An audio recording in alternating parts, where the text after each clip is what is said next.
Mesdames, Messieurs, bonjour et bienvenue dans ce flash de l'information sur Tunisnet TV. Et voici les principaux titres de l'actualité nationale et internationale. Un poste de police incendié à Gabès. À Sidi Bouzid, des grévistes de la faim menacent d'un suicide collectif à El Omran. Sit-in devant la compagnie des phosphates de Gafsa. Le tribunal administratif, les primes des députés de l'Assemblée nationale constituante suspendues. Et à l'étranger, journée de deuil à Beyrouth après un attentat meurtrier.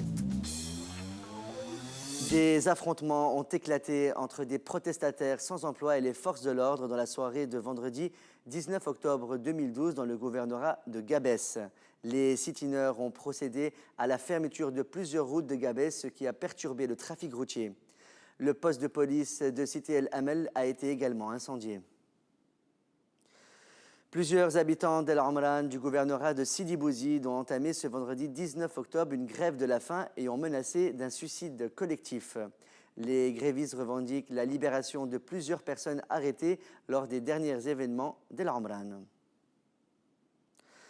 Le président de la République provisoire, Mansour El-Marzouki, a annoncé lors d'une interview télévisée qu'il a décidé d'une constitution d'une commission d'enquête sur la mort de Lotfi Negr, secrétaire général de l'Union des agriculteurs, coordinateur général de Nidé Tounes à Tataouine, lynché jusqu'à la mort.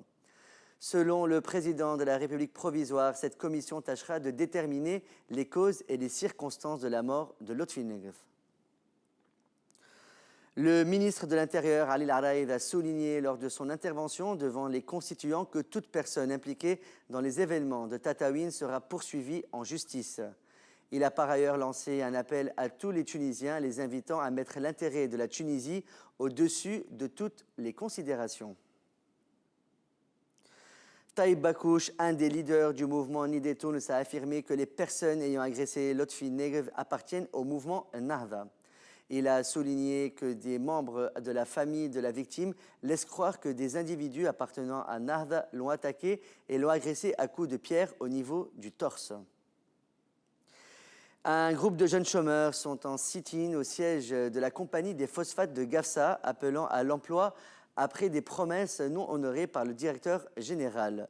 Selon un des sit-ineurs, il a indiqué que Khaïs Deli, directeur général de la société, avait annoncé précédemment que les enfants des travailleurs ayant eu un accident de travail seront embauchés. Près de 26 pèlerins censés partir ce vendredi 19 octobre vers les lieux saints ont été victimes d'une arnaque selon l'un des proches d'une victime. Toujours selon la même source, l'arnaqueur serait le propriétaire d'une agence de voyage qui aurait avancé le chiffre de 10 000 dinars comme coût global du pèlerinage. Les pèlerins devaient partir vers l'Arabie Saoudite à 15 h ce vendredi, mais ils attendent toujours à l'aéroport de Tunis-Carthage. Lors d'une interview accordée aux médias, le président de la République provisoire, Mansour El-Marzouki, a émis son vœu de voir les élections présidentielles et législatives se tenir avant le 23 juin, et ce, afin que les Tunisiens abordent dans les meilleures conditions le ramadan et l'été. Il a par ailleurs regretté le retard accusé dans la constitution d'une instance supérieure indépendante pour les élections, l'ISI. Cette instance aurait dû commencer son travail depuis plusieurs mois, a-t-il ajouté. Le tribunal administratif a ordonné la suspension des primes en faveur des députés de l'Assemblée nationale constituante après une plainte déposée par le professeur en droit Mohamed Neji Bakouche. Dans une déclaration, Mohamed Neji Bakouche a indiqué que la décision de Mosfa Ben Jafr d'augmenter les primes des constituants est une violation des lois spéciales car la situation financière du pays ne le permet pas. À l'international, Beyrouth a été frappée par un attentat à la voiture piégée dans l'après-midi de ce vendredi 19 octobre 2012, faisant 8 morts, dont Wissam El-Hassan, chef de la sécurité générale des renseignements, et 86 blessés à Echrafaya, un quartier chrétien de l'est de Beyrouth. Le chef de l'opposition libanaise, Saad Hariri, ainsi que le dirigeant Druze Walid Jumblat ont accusé le président syrien Bachar el-Assad d'avoir assassiné le général Wissam El-Hassan. Le gouvernement libanais a décrété un deuil national hier, samedi 20 octobre 2012. Silvio Berlusconi, ex-chef du gouvernement d'Italie accusé d'incitation à la prostitution de mineurs et d'abus de pouvoir dans l'affaire Rubygate, a comparu devant le juge vendredi 19 octobre 2012. Berlusconi a démenti toutes les accusations du parquet à son égard et s'est dit une nouvelle fois victime d'une monstrueuse opération de diffamation.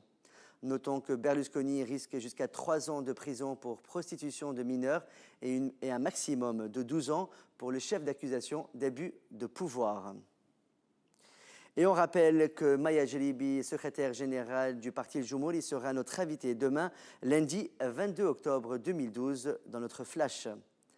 C'est la fin de ce Flash de l'actualité sur Tonosna TV. Excellente journée, merci de votre fidélité. On reprend avec le plateau de la matinale. À demain.